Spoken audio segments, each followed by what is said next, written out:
locales ici sur place pour les accompagner durant leur... Mais Alamine, c'est pas quand même des contrats donnants. J'espère que c'est des contrats qui ont été signés au 31 décembre.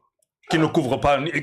sinon, quel serait l'impact on ne connaît pas vraiment les clauses des contrats. Déjà, j'ai fait une remarque. C'était peut-être une innovation avec Sonatel, la liste de Pape Thiaw, qui a été publiée dans les locaux de la Sonatel, avec l'IA. Effectivement. Avec l'intelligence artificielle. On a vu que c'est la Sonatel. C'était un partenariat win-win avec la fédération qui accompagne. Est-ce vraiment win-win? Aujourd'hui, la Sonatel qui accompagne la fédération durant la CAN et puis la fédération. Je comprends, c'est peut-être tes partenaires, c'est pas les partenaires de pas de cadeau. Vous voulez des partenaires, venez ici. Ils marchent sur des œufs.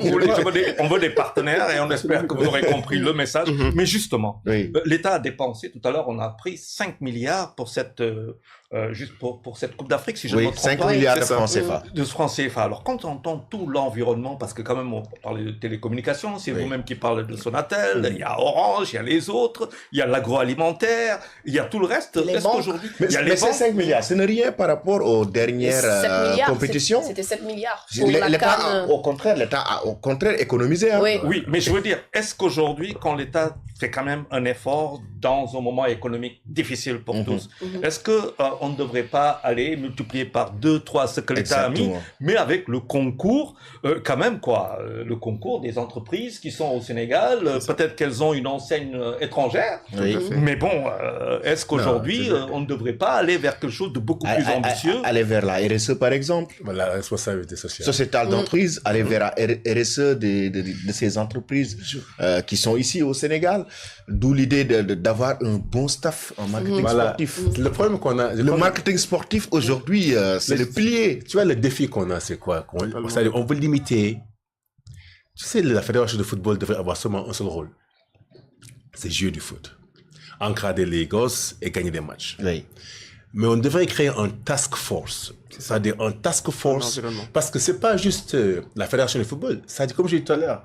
C'est beaucoup d'acteurs. C'est beaucoup d'acteurs. C'est tous les ministères. Exemple. Think tank, tu penses en think tank et puis des acteurs opérationnels. Ça, tu crées un environnement autour de la fédération avec un task force qui rassemble toutes les parties concernées de ce pays économiquement. Exemple, l'agriculture. Pourquoi est-ce que tu me diras que fait le ministre de l'Agriculture, par exemple, avec le sport? Mais on va aux États-Unis. Il y a des choses qu'on cultive au Sénégal qui ne sont pas vendues aux États-Unis. L'Amérique a ouvert les portes au Sénégal avec l'AGOA depuis plusieurs années. Qu'est-ce que cela veut dire? Il y a une opportunité énorme. Pourquoi? Pour exporter ce qu'on cultive au Sénégal. Il y a une énorme opportunité pour, par exemple, aller signer des contrats avec des sociétés aux États-Unis pour leur vendre nos produits. Professionnaliser même. C'est-à-dire, il y a tellement de choses qu'on peut faire. Il faut qu'on aille au-delà. Maintenant, avant, c'était pas le Sénégal d'aujourd'hui et le Sénégal d'hier, c'est deux Sénégal différents. On a un Sénégal, comme il a dit, un Sénégal gagneur. Quand on parle de gagner, on parle de l'espoir. Les gens, tu vois, je vais pas rentrer dans certains détails, mais cette victoire a perturbé beaucoup de choses. Au-delà du football. Quand tu redonnes l'espoir à des Africains, c'est un peu perturbant. So, cet espoir-là, il y a quelque chose de civilisationnel en dessous. Voilà. Mais disons que cette victoire, on ne doit pas prendre ça à la légère. Aujourd'hui, on sait que à chaque compétition, le Sénégal sera présent. Pas juste sera attendu. Ce sera juste pas une équipe qui va juste venir pour jouer. C'est une équipe qui vient pour gagner. C'est ça. Qu'est-ce que cela veut dire? Mais il faut une task force. À la dimension de ce qu'on prône et ce qui arrive. Et on doit se préparer en conséquence. Et c'est pas... Vas-y. Badou.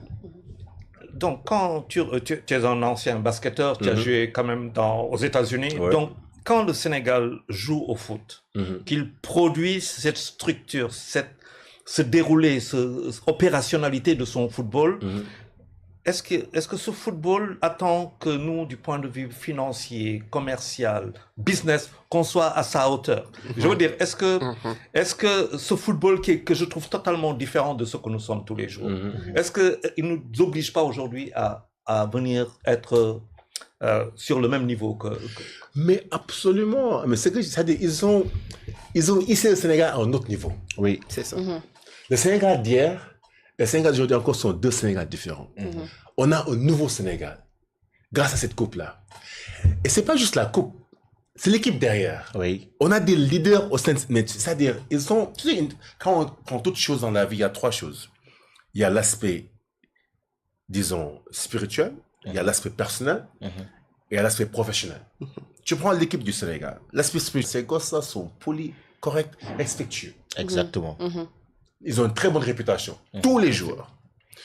Tu prends, quand tu les regardes, l'aspect personnel, ce que tu vois, tu respectes. Ils sont corrects, ils s'habillent correctement, ils parlent correctement, ils sont humbles. Tu prends l'aspect professionnel, ce sont des pros. OK? So maintenant, on doit copier cette image-là. Créer une task force qui va faire exactement ce que ces gosses-là sont en train de faire. C'est quoi? Avec un task force avec une réputation solide, des experts dans tous les domaines qui viennent les accompagner. Quand on regarde ces gens-là, leurs profits sont des gens qui sont respectés à travers le monde. Et quand on regarde leur savoir-faire, ils sont au sommet.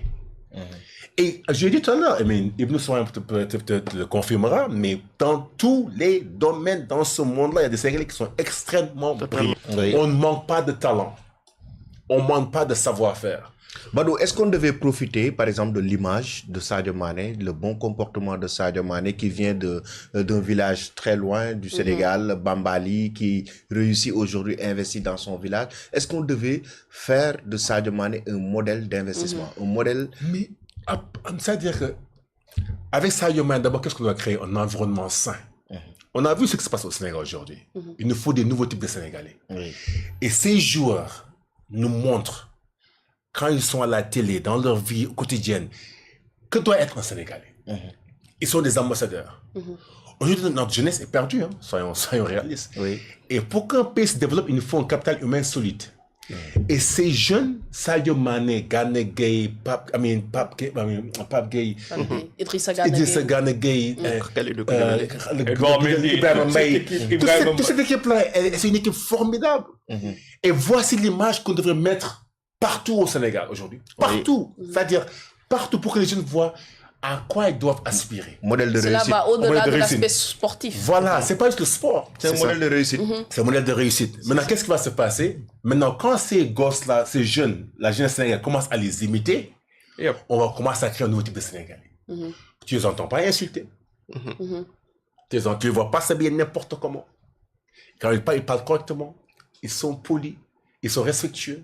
Il fallait les voir durant. Moi, je suis sorti pour aller les voir avec la caravane là. Mais il fallait les voir. Ils étaient là, debout. Ils sont des pros. Ils sont des multimilliardaires. Mais ils sont là à jouer, à échanger avec la foule, à jeter des jerseys, à reprendre des jerseys. Tu vas gagner, ça dit que ça. Mais voici l'exemple d'un Sénégalais. L'État doit investir avec chez les Américains, the way to go. That's the way you do it. Il faut capitaliser là-dessus. Quand je vois ça, j'ai demandé à qu'il y ait des drapeaux de 30 mètres sur 12 avec l'effigie de l'équipe nationale, des joueurs et tout ça dans les 14 capitales régionales qui reprend, justement. Mais pour revenir à cette affaire, quand j'entends Badou dire de ce côté-là aussi, est-ce que finalement, en termes de sponsors, c'est pas une aumône qu'on reçoit beaucoup plus est-ce qu'on reçoit pas une aumône? Est-ce qu'il y a une stratégie? Non, parce qu'encore une fois, il n'y a pas ce cabinet. Il faut qu'on ait un cabinet conseil avec des gens comme Ibn Soumaré, des gens qui sont des experts en la matière, pour dire voici ce que vous devriez demander à vos sponsors. Voici ce que vous devriez demander aux États-Unis pour jouer un match amical. Voici. C'est pas la fédération qui doit déterminer cela. Exact. C'est toute une structure derrière. C'est toute une structure derrière qu'on met en place avec des experts, c'est-à-dire une équipe avec des avocats, des juristes. Mais c'est un cabinet conseil. Juste pour les Lions. Cabinet d'affaires. Mais en Arabie Saoudite, il y a le plan d'investissement saoudien. Oui. C'est eux, en fait, qui ont pratiquement une main mise dans tous les clubs. Et on a vu, lorsque Al Nassr a acheté Cristiano Ronaldo, ça a été une bombe. Mais pourquoi ça a cherché Pourquoi ça a cherché Edouard Mendy? Pourquoi Sadio Mané? Benzema et autres. Mais sur les investissements. Oui. C'est pour ça que je dis aux financiers, est-ce que c'est pas une aumône que nous recevons? Parce que moi, je le dis, je l'assume. Ce qu'on nous a donné est une aumône. Moi, je l'assume. Voilà. Donc, par rapport à ça, en fait, ce qu'il faudrait déjà, là encore, je vais un peu repartir de ce qui a été dit. Si vous regardez aujourd'hui, il faut qu'il y ait une stratégie et qu'il soit coordonnée. C'est-à-dire qu'aujourd'hui, ces entreprises, disons-nous en toute sincérité, une entreprise, là où elle verra son intérêt, elle doit y aller. C'est-à-dire que moi, si je suis, je ne sais pas, directeur de Sonatel ou d'une très grande boîte de la place par rapport à ce genre d'initiative, j'ai intérêt à m'y engager. Pour une simple raison. Quand le Sénégal pense quelque chose qui est concerté au niveau des autorités centrales avec les autorités, les entités privées, ça peut être en fait une fenêtre d'opportunité. Et là, en fait, effectivement, on peut mobiliser. Mais vous ne mobiliserez pas sans raison, en fait, auprès des entreprises. Ou alors, ce sera relativement limité. L'idée, c'est quoi? C'est véritablement de leur proposer une stratégie claire, un projet clair par rapport à ce qu'on veut faire par rapport à cela. Parce que, tout à l'heure, vous le disiez, par rapport en termes de nécessité, d'exigence, en fait, en termes de finances, par rapport à notre nouveau statut. Oui, il faut vraiment mettre les moyens. Pour une simple raison. C'est-à-dire, aujourd'hui, vous regardez l'économie, par exemple, du football. Aujourd'hui, les données, c'est essentiel. Par exemple, tout ce qui est technologie. On a eu l'exemple assez rudimentaire, je pense, lors de la finale de la CAN que le Sénégal avait gagné avec Gabaski qui avait sa petite bouteille et tout. C'est rudimentaire, mais ça permet de comprendre à très basse échelle quel est l'enjeu des données. Il savait quasiment où est-ce que partout... Comment chacun tirait. Comment chacun tirait. Il avait